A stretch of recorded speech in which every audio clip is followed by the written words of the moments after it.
बिस्मिल्लाहिर्रहमानिर्रहीम। आज हम लोग एक बड़ा इम्पोर्टेंट टॉपिक पढ़ेंगे और टॉपिक का नाम है इंटरफेरेंस ऑफ लाइट। तो देखिए, आप लोगों ने वेव्स वाले चैप्टर में देखा था इंटरफेरेंस ऑफ साउंड। तो इसलिए आप इंटरफेरेंस से वाकिफ होंगे, लेकिन इंटरफेरेंस ऑफ लाइट से वाकिफ नहीं होंगे। तो इंटरफेरेंस क्या है, इसका थोड़ा सा रिव्यू करवा देता हूँ। तो इंटरफेरेंस में हम लोगों ने पढ़ा था कि अगर दो वेव्स हो, दोनों का वेवलेंथ सेम हो, फ्रीक्वेंसी सेम हो, एम्पलीट्यूड सेम हो, और दोनों वेव्स किसी पॉइंट पे मिले, तो इस अमल को कहते हैं इंटरफेरेंस। इस अमल को क्या कहते हैं? इंटरफेरेंस। तो अभी इंटरफेरेंस के दो रिजल्ट्स हो सकते हैं कि अगर फर्ज करें एक पॉइंट पे एक वेव का क्रस्ट पहुंच रहा है और दूसरे वेव का भी क्रस्ट पहुंच रहा है, या एक पॉइंट पे एक वेव का ट्रफ पहुंच रहा है और दूसरे वेव का भी ट्रफ पहुंच रहा है, तो इस तरह के मिलने को हम लोग कहते हैं कंस्ट्रक्टिव इंटरफेरेंस। और इसका रिजल्ट क्या होगा कि जो उस पॉइंट पे जो है रिजल्टेंट वेव जो होगी उसका एम्पलीट्यूड बढ़ जाएगा, एक सिंगल वेव के मुकाबले में डबल हो जाएगा। तो इस तरह के मिलने को क्या कहते हैं? Constructive interference. अगर क्रस्ट क्रस्ट से मिल जाए या ट्रफ ट्रफ से मिल जाए। दूसरा जो है वो ये है कि अगर किसी पॉइंट पे एक वेव का क्रस्ट और दूसरे वेव का ट्रफ मिल जाए, तो इस तरह के मिलने को हम लोग कहते हैं डिस्ट्रक्टिव इंटरफेरेंस। और इसका रिजल्ट क्या होगा कि उस पॉइंट पे जो है जो रिजल्टेंट वेव है उसका एम्पलीट्यूड बिल्कुल जीरो होगा। रिजल्टेंट वेव का एम्पलीट्यूड क्या होगा? बिल्कुल जीरो होगा। तो यहाँ पे देखिए एक इमेज है, इसको देख लें।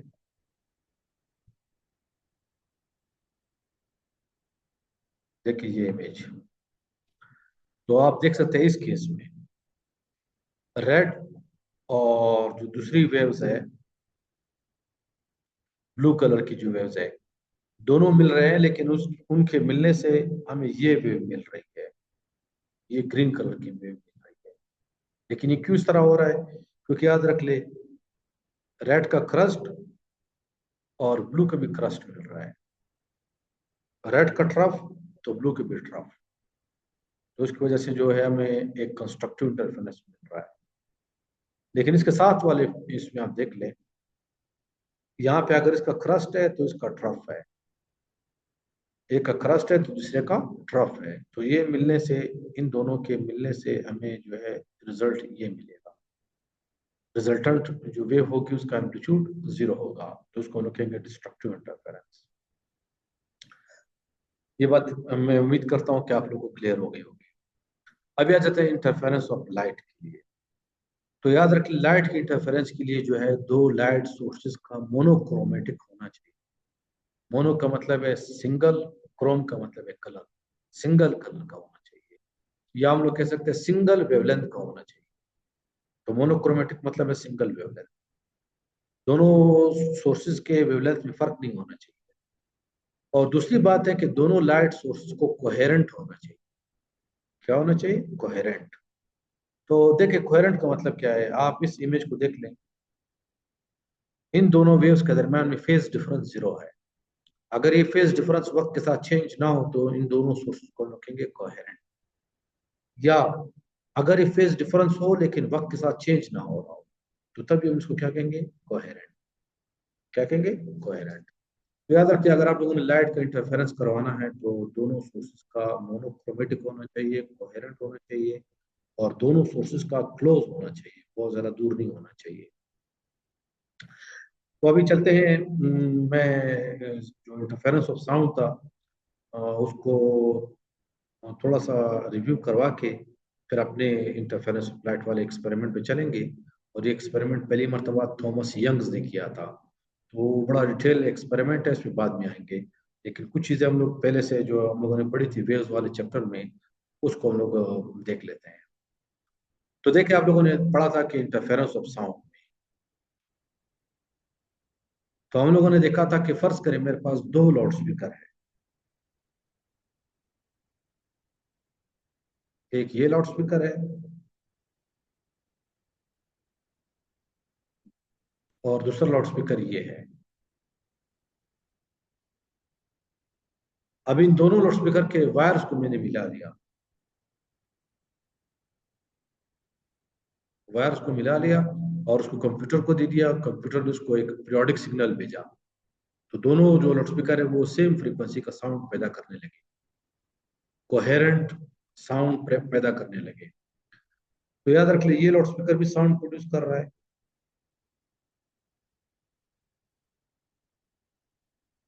और ये साउंड कमरे में फैलता गया।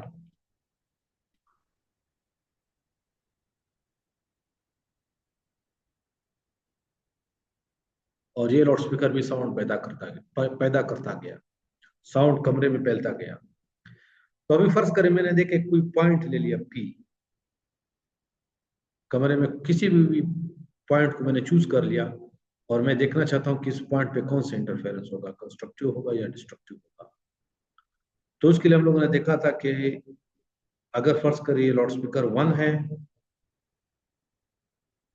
और ये लाउड स्पीकर 2 है, तो याद रखें दोनों लाउड स्पीकर से जो है, जो साउंड है वो पी तक जो पहुंच रहे हैं वो सेम डिस्टेंस कवर नहीं कर रहे। तो देखिए यहाँ पर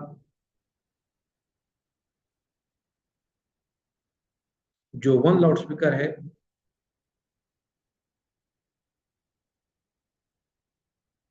जो लाउड स्पीकर 1 है वो पॉइंट पी तक कितना फासला तय कर, लेकिन जो लाउड स्पीकर 2 है उससे साउंड पी तक कितना फासला तय कर रहा है। और आप देख सकते हो ये फासला या जो पाथ है ये सेम नहीं है। लाउड स्पीकर 2 से जो है पॉइंट पी तक जो साउंड फासला तय कर रहा है वो ज्यादा तय कर रहा है। तो इसका मतलब इनके पाथ के दरम्यान में फर्क है, और उस फर्क को हम लोग क्या कहते हैं, पाथ डिफरेंस कहते हैं। क्या कहते हैं, पाथ डिफरेंस। तो पाथ डिफरेंस मालूम करने के लिए मैं यहाँ पे परपेंडिकुलर ड्रा करूंगा। यहाँ पे मैंने क्या ड्रा किया, परपेंडिकुलर। और अभी आप देख सकते हैं कि ये फासला और ये फासला सेम है, लेकिन ये इजाफी फासला है, ये इजाफी फासला है। इस इजाफी फासले को हम लोग क्या कहते हैं, पाथ डिफरेंस। क्या कहते हैं, पाथ डिफरेंस। और याद रखिए ये रूम में मुख्तलिफ पॉइंट्स के लिए पाथ डिफरेंस मुख्तलिफ होगा। तो वहां पे हम लोगों ने देखा था कि अगर पाथ डिफरेंस जो है,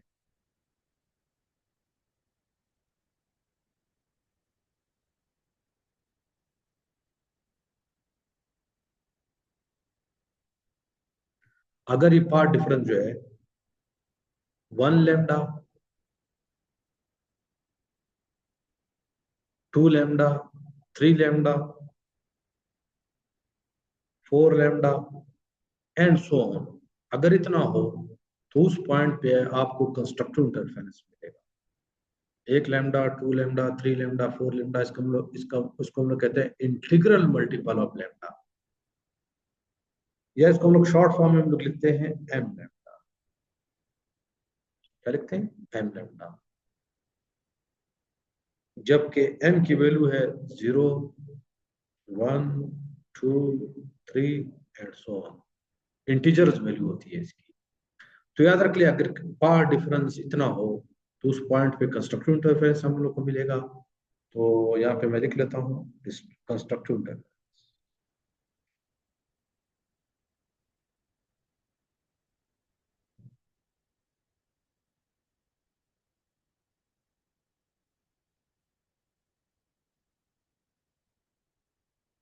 सही। अब याद रख लिया कि कोई दूसरा पॉइंट ले लिया आप इस रूम में, तो वहां पे लाजमी नहीं कि पाथ डिफरेंस इतना हो सकता है मुख्तलिफ हो। तो याद रख लिया, अगर आप पाथ डिफरेंस जो है हम लोगों ने पढ़ा था,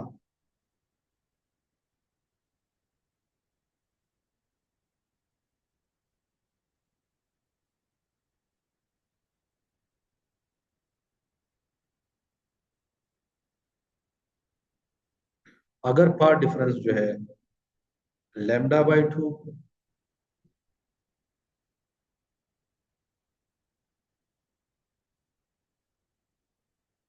3 λ/2, 5 λ/2 एंड सो ऑन हो, मतलब λ/2 का ऑड मल्टीपल हो, तो उस पॉइंट पे कौन सा इंटरफेरेंस होगा, डिस्ट्रक्टिव इंटरफेरेंस होगा। तो देखो इसको हम लोग इस तरह भी लिखते हैं कि m+1/2 लैम्डा, m+1/2 लैम्डा। तो उस पॉइंट पे कौन सा इंटरफेरेंस होगा?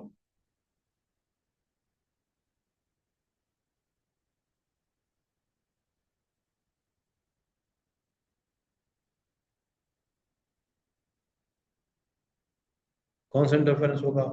डिस्ट्रक्टिव इंटरफेरेंस होगा। सही। तो याद रख लिया, अगर वेवलेंथ लैम्डा का इंटीग्रल मल्टीपल हो तो कंस्ट्रक्टिव इंटरफेरेंस।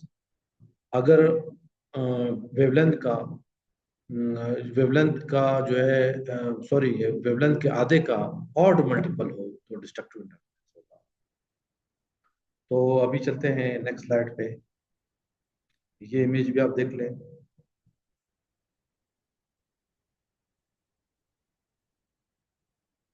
तो आप देख सकते हो ऊपर वाले केस में कौन सा इंटरफेरेंस हो रहा है? कंस्ट्रक्टिव इंटरफेरेंस हो रहा है। और इस नीचे वाले में कौन सा इंटरफेरेंस हो रहा है? कंप्लीटली डिस्ट्रक्टिव इंटरफेरेंस हो रहा है। और ये दरम्यान वाले में पार्शियली डिस्ट्रक्टिव इंटरफेरेंस हो रहा है। ये हमारे लिए इतना इंपॉर्टेंट नहीं है फिलहाल। तो अभी आ जाते हैं इंटरफेरेंस ऑफ लाइट पे। तो लाइट का जो इंटरफेरेंस किया था पहली मर्तबा, वो यंग्स ने किया था। यंग्स एक साइंटिस्ट का नाम है। 1801 में उसने एक्सपेरिमेंट किया था। और उस एक्सपेरिमेंट को हम लोग कहते हैं यंग्स डबल स्लिट एक्सपेरिमेंट। और याद रख लीजिए, ये पहला एक्सपेरिमेंट था जिससे हमें पता चला कि लाइट वेव्स है। मतलब ये पहला ऐसा एक्सपेरिमेंट था जिससे हमें ये सबूत मिला कि लाइट जो है वेव्स है, वो लाइट पार्टिकल्स नहीं है। न्यूटन ने कहा था कि लाइट पार्टिकल्स है, तो इसने उस थ्योरी को बिल्कुल रिजेक्ट कर दिया इस एक्सपेरिमेंट ने। और ये साबित किया कि लाइट वेव्स है। तो इस बात पे अभी थोड़ी देर बाद आएंगे। तो यंग्स ने ये एक्सपेरिमेंट किस तरह परफॉर्म किया था? लाइट के इंटरफेरेंस के लिए मैंने आपको अभी बताया कि मोनोक्रोमेटिक सोर्स होना चाहिए। तो यंग्स के पास तो उस टाइम लेजर नहीं थे, तो उसने ये काम किस तरह किया? याद रखिए, यंग्स ने जो है ऑर्डिनरी लैंप इस्तेमाल किया, लेकिन उसके आगे फिल्टर लगा दिया। क्या लगा दिया? फिल्टर। तो फिल्टर ने बाकी कलर्स को स्टॉप कर दिया, एक कलर को जाने दिया। तो मैं आ जाता हूँ, उसका एक सिंपल इमेज बता देता हूँ।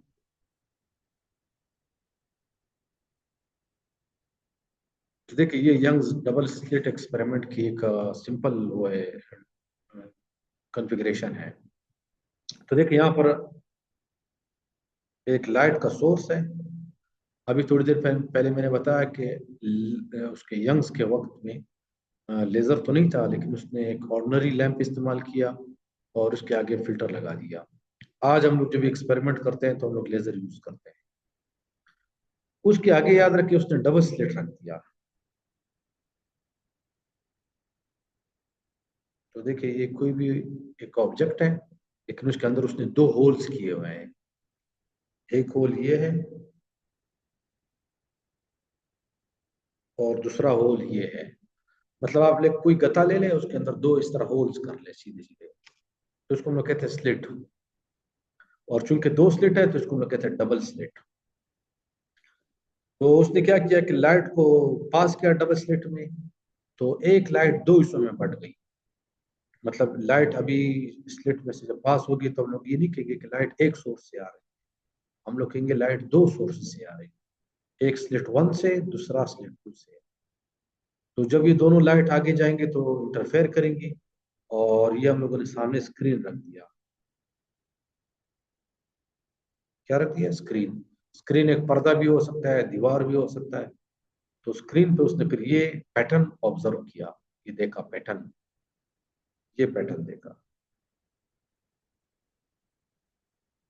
सही। अब इसके ऊपर डिटेल से आएंगे आगे।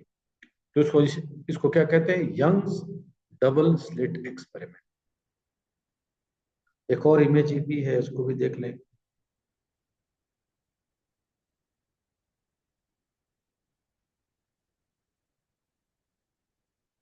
इसमें इस चीज को आप भूल जाए। और देखिए, आपको साफ साफ नजर आ रहा है, दो स्लिट्स हैं। एक स्लिट ये नजर आ रही है आपको, और दूसरी स्लिट ये नजर आ रही है। और इसमें से हम लोगों ने रोशनी को पास किया, मोनोक्रोमेटिक लाइट को पास किया। और ये जब रोशनी आई तो स्क्रीन से टकराई, और स्क्रीन पे ये पैटर्न हमें मिला। ये पैटर्न हमें मिला।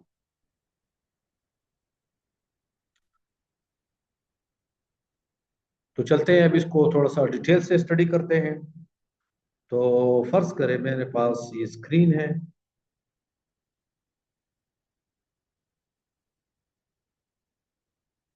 ये मेरे पास स्क्रीन है।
सही।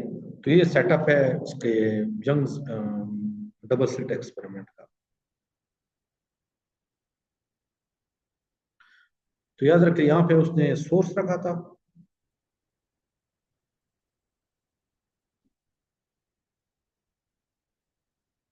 और ये डबल स्लिट जो है वो ये है, ये स्लिट S1 है और ये स्लिट S2 है। लेकिन इन दोनों स्लिट से पहले एक दूसरा स्लिट रखा था, उसको मैं नाम देता हूँ S। ये डबल स्लिट हो गए, उससे पहले एक दूसरा स्लिट है, और ये सामने स्क्रीन है। तो ये सिंपल सा सेटअप है उसका यंग्स एक्सपेरिमेंट का। तो याद रखिए जब यंग्स ने एक्सपेरिमेंट किया तो उसको स्क्रीन पे क्या दिखाई दिया। तो यंग्स ने जब ये एक्सपेरिमेंट किया स्क्रीन पे, तो उसको स्क्रीन पे ये चीज दिखाई दी। स्क्रीन पे दोनों स्लिट के सेंटर में उसको एक ब्रॉड ब्राइट स्पॉट नजर आया, ब्राइट स्पॉट, फिर डार्क, फिर ब्राइट, फिर डार्क, फिर ब्राइट, फिर डार्क, फिर ब्राइट।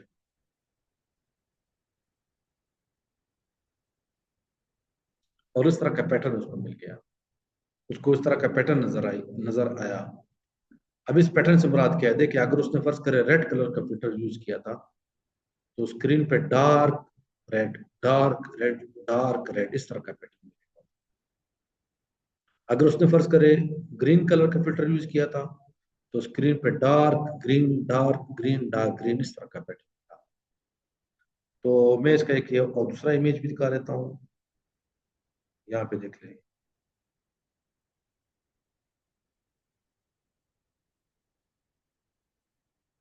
ये देखें, ये लाइट आई, एक स्लिट से पास हुई, फिर दूसरे स्लिट से पास हुई, और स्क्रीन पे आपको ये पैटर्न मिला, bright dark, bright dark, bright dark.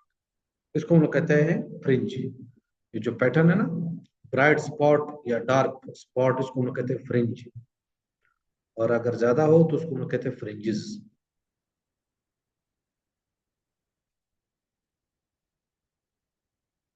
इसको हम लोग क्या कहते हैं, फ्रिंजेस।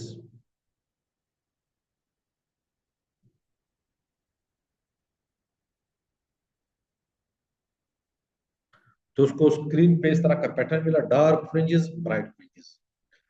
अभी यहाँ पे यार सवाल पैदा होता है कि इस एक्सपेरिमेंट से कैसे पता चला कि लाइट जो है वो वेव्स है, पार्टिकल्स नहीं है। तो याद रख लिए अगर लाइट पार्टिकल्स होते तो पार्टिकल्स तो सिर्फ यहां से पास हो सकते हैं और यहां से पास हो सकते हैं, पार्टिकल यहां से पास नहीं हो सकते। तो अगर लाइट पार्टिकल्स होते तो स्क्रीन पे सामने सामने सिर्फ स्पॉट नजर आना चाहिए था, यहाँ पे। ये दरम्यान में इस तरह ब्राइट डार्क ये नहीं होना चाहिए था। क्योंकि याद रखिए अगर लाइट पार्टिकल्स है तो पार्टिकल यहाँ पे कैसे पहुंच गया, अगर लाइट पार्टिकल है तो ये पार्टिकल यहाँ पे कैसे पहुंचा। तो देखिए इस एक्सपेरिमेंट से साबित हुआ कि लाइट जो है वेव्स है, पार्टिकल्स नहीं है। क्योंकि अगर लाइट पार्टिकल्स होते हैं तो स्क्रीन पे सामने सामने निशान बनता, ऊपर नीचे निशान नहीं बनते, इस तरह स्पॉट्स नहीं बनते। अभी लाइट वेव्स किस तरह है ये हमें कैसे पता चला इस एक्सपेरिमेंट से? तो इधर देखिए, जब इस सोर्स से रोशनी निकली,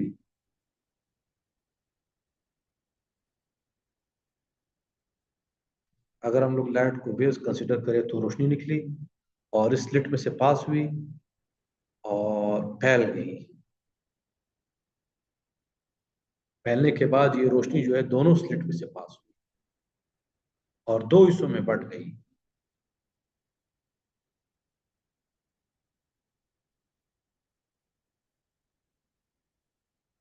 कितने हिस्सों में बट गई? दो हिस्सों में बट गई। और ये जो दोनों रोशनी इस दोनों स्लिट से निकली है ये आकर स्क्रीन पे टकराई।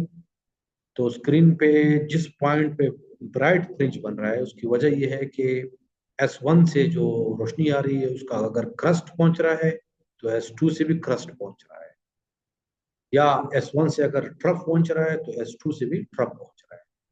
और स्क्रीन पे जो डार्क स्पॉट बन रहे हैं, मतलब डार्क फ्रिंज जो बन रहे हैं, उसकी वजह यह है कि S1 से अगर क्रस्ट आ रहा है तो S2 से क्या आ रहा है? ट्रफ आ रहा है। तो देखिए यहाँ से साफ साफ नजर आ रहा है कि अगर हम लोग लाइट को वेव्स कंसीडर करें तो हम लोग इस एक्सपेरिमेंट को एक्सप्लेन कर सकते हैं कि स्क्रीन स्क्रीन के ऊपर ये जो alternate bright and dark fringes बन रहे हैं वो क्यों बन रहे हैं। लेकिन अगर हम लोग लाइट को पार्टिकल कंसिडर करें तो ये काम नहीं कर सकते। तो अभी देखिए इस इमेज को दोबारा देख लें, इस इमेज को थोड़ा गौर कर लें। तो देखिए ये रोशनी आ रही है, सिंगल स्लिट से पास हुई, सिंगल स्लिट से पास होने के बाद फैल गई, फिर ये डबल स्लिट में से पास हुई और दो हिस्सों में बट गई। और ये दोनों रोशनी जो है फैलते फैलते स्क्रीन पे टकराई तो स्क्रीन पे आपको ये पैटर्न मिला, ब्राइट डार्क का पैटर्न मिला। और इस एक्सपेरिमेंट से पता चला कि लाइट जो है वो क्या है? वेव्स है, पार्टिकल्स नहीं है। अगर लाइट पार्टिकल्स होते तो इस तरह का पैटर्न आपको ना मिलता। तो चलो नेक्स्ट स्लाइड में उसको थोड़ा सा मजीद डिटेल से देखते हैं। तो देखिए फर्ज करें ये मेरे पास स्क्रीन है,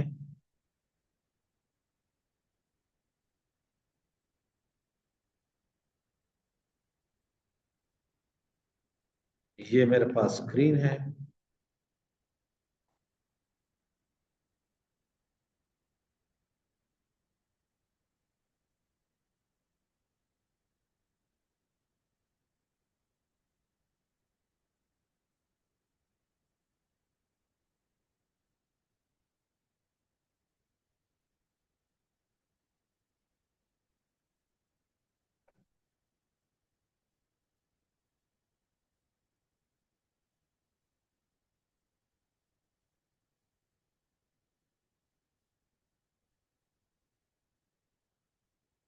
सही।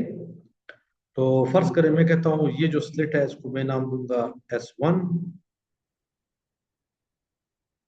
ये जो स्लिट है इसको नाम दूंगा S2। ये जो दो स्लिट्स है इनके दरमियान फासला जो है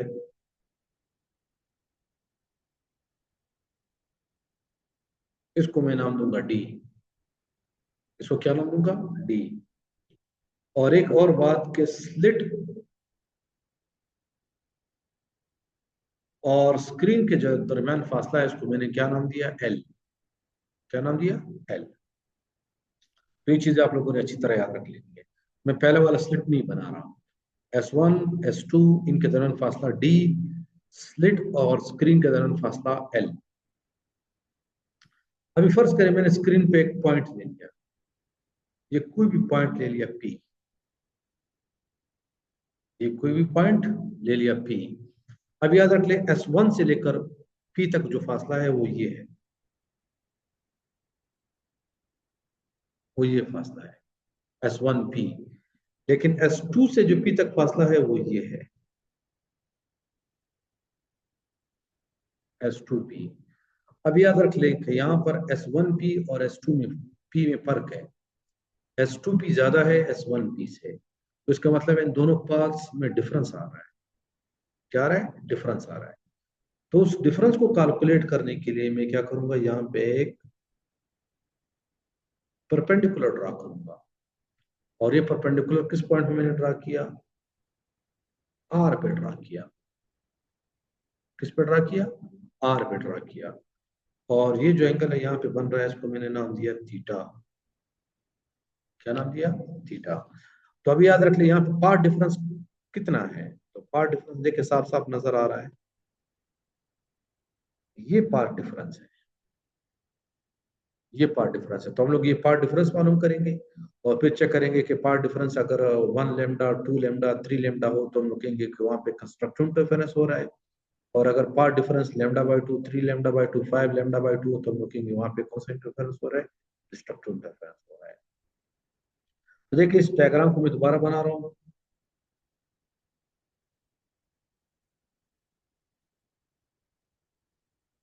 ये फासला हो गया डी,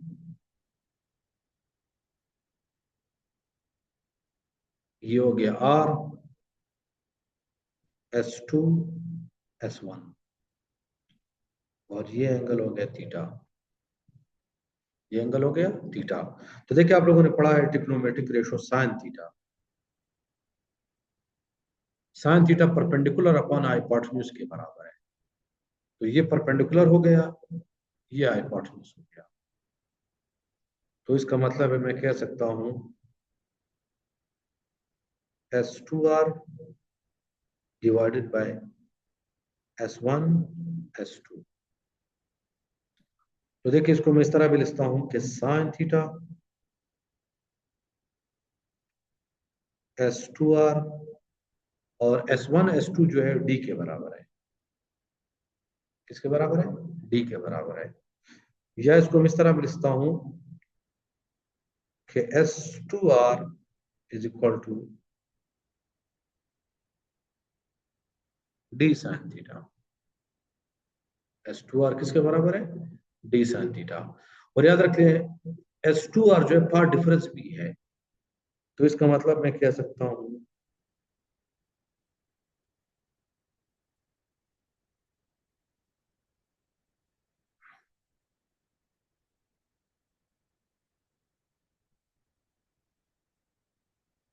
कि जो पाथ डिफरेंस है वो कितने के बराबर है?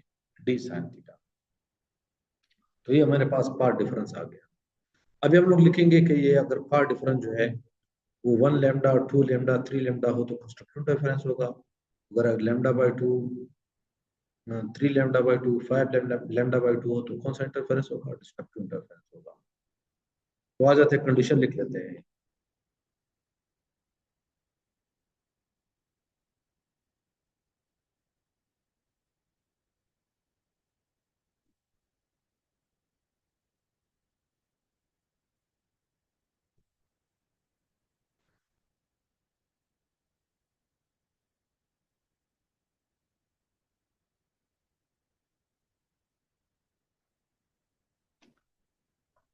अगर D sine theta M lambda के बराबर हो तो उस पॉइंट पे कंस्ट्रक्टिव इंटरफेरेंस होगा। जबकि एम की वैल्यू क्या हो सकती है? 0, 1, 2, 3,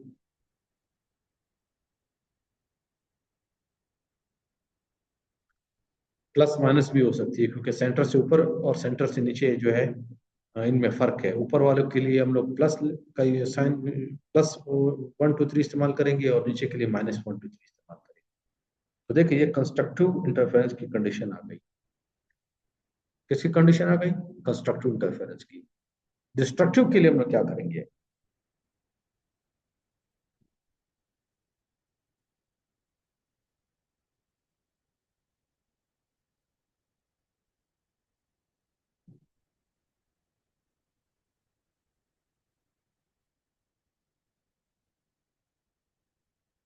तो डिस्ट्रक्टिव इंटरफेरेंस के लिए हम लोग लिखेंगे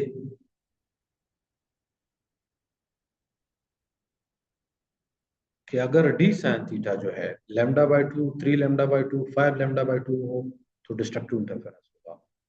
या इसको हम जनरल फॉर्म में लिखेंगे कि m+1/2 लैम्डा हो, m+1/2 लैम्डा हो। जबकि m की वैल्यू क्या हो सकती है? 0, 1, 2, 3 एंड सो ऑन।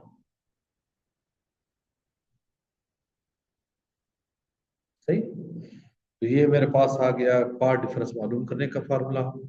और एक कंडीशन हमारे पास आ गई कि कंस्ट्रक्टिव इंटरफेरेंस कब होगा और डिस्ट्रक्टिव इंटरफेरेंस कब होगा।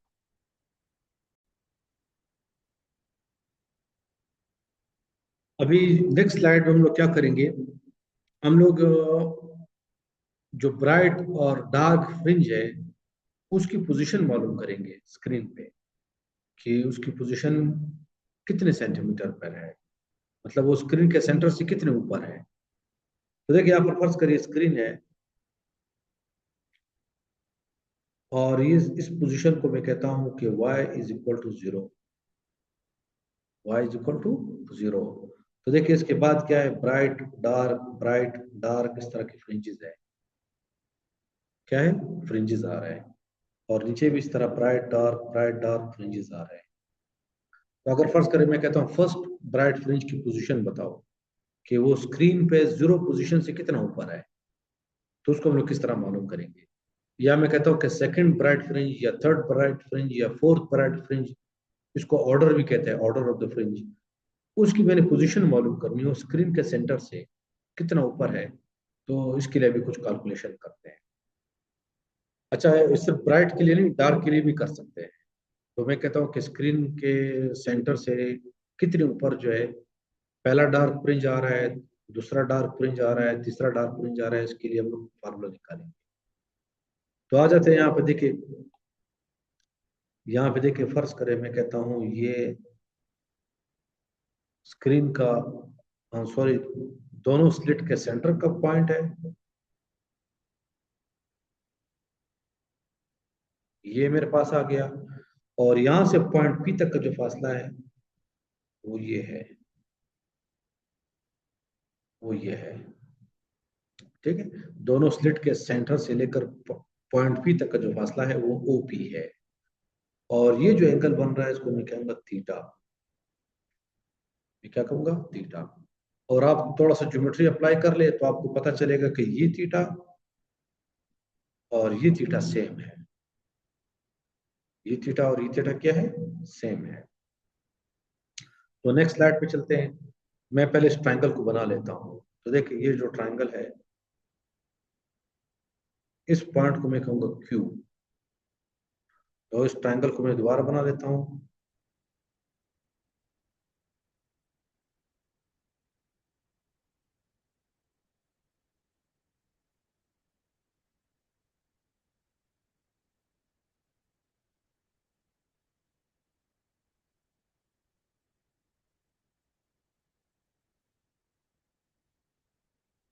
ये एंगल है थीटा, और यहां से यहां तक फासला हम लोगों ने पढ़ा था एल है, और ये पोजीशन क्या है, वाई है। देखिए ये पोजीशन वाई है।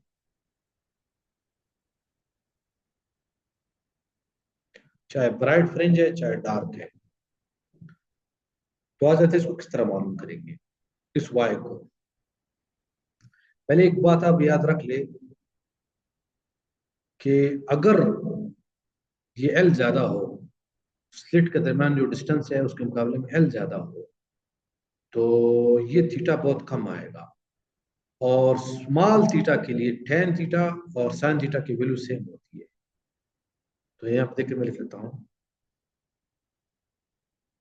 For small theta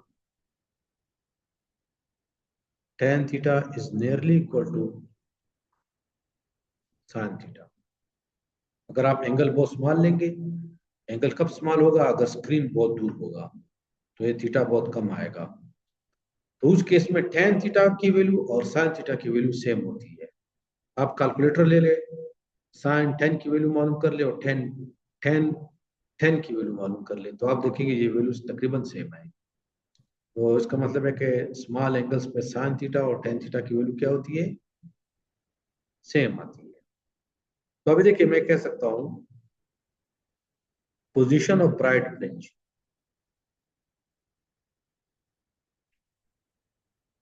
position of bright fringe. तो इसके लिए मैं क्या करूंगा, हम लोगों ने पढ़ा था कि D sine theta is equal to M lambda. ये अभी अभी हम लोगों ने पढ़ा, लेकिन साइन थीटा की जगह में क्या लिख सकता हूँ, टेन थीटा। तो मैं लिखूंगा कि D tan theta is equal to M lambda.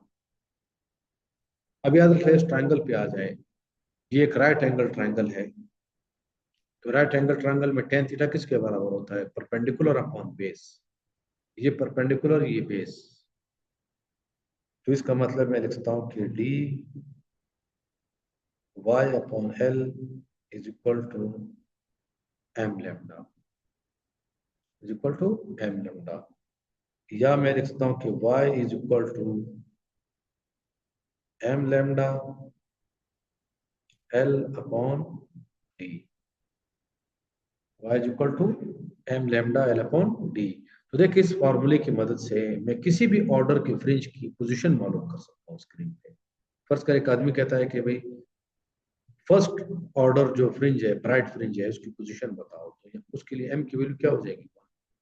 अगर एक आदमी कहता है सेकंड ऑर्डर जो फ्रिंज है, उसकी पोजीशन स्क्रीन पे बताओ, तो एम की वैल्यू 2 हो जाएगी।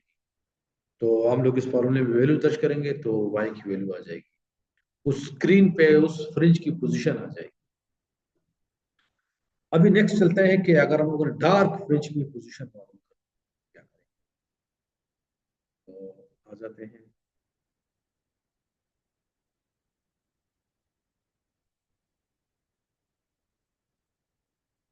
पोजीशन ऑफ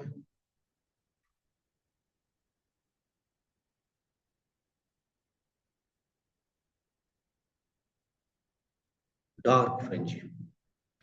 तो डार्क फ्रिंज के लिए क्या करेंगे, हम लोगों ने पढ़ा था कि डार्क फ्रिंज के लिए पोजीशन क्या, कंडीशन क्या थी, M plus one upon two lambda. और साइन थीटा की जगह हम लोग क्या लिख सकते हैं, tan theta.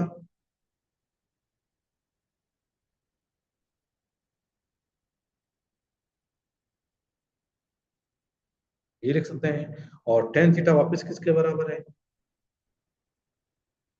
Y upon L के बराबर है, वन अपॉन टू लैम्डा।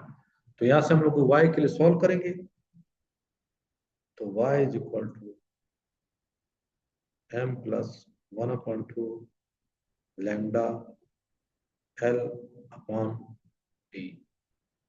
तो देखिए, इस फार्मूले से हम लोग किसी भी ऑर्डर का जो डार्क फ्रिंज है, उसकी पोजीशन निकाल सकते हैं। अगर कोई आपसे कहे कि भाई सेकंड ऑर्डर डार्क फ्रिंज की पोजीशन बताओ, यहाँ पे आप लोग एम की वैल्यू 2 दर्ज करेंगे। अगर कोई कहे कि थर्ड ऑर्डर डार्क फ्रिंज की पोजीशन बताओ, तो आप लोग एम की वैल्यू 3 दर्ज करेंगे। तो लेक्चर की लेंथ बहुत ज्यादा हो गई है। नेक्स्ट लेक्चर में हम लोगों ने सिर्फ एक काम करना है कि जो फ्रिंजेस है, इनकी विड्थ मालूम करनी है। तो देखिए, स्क्रीन पे फ्रिंजेस इस तरह बन रहे हैं, तो इनकी जो विड्थ होगी, ये हम लोग किस तरह मालूम करेंगे, चाहे वो ब्राइट हो, चाहे वो डार्क हो।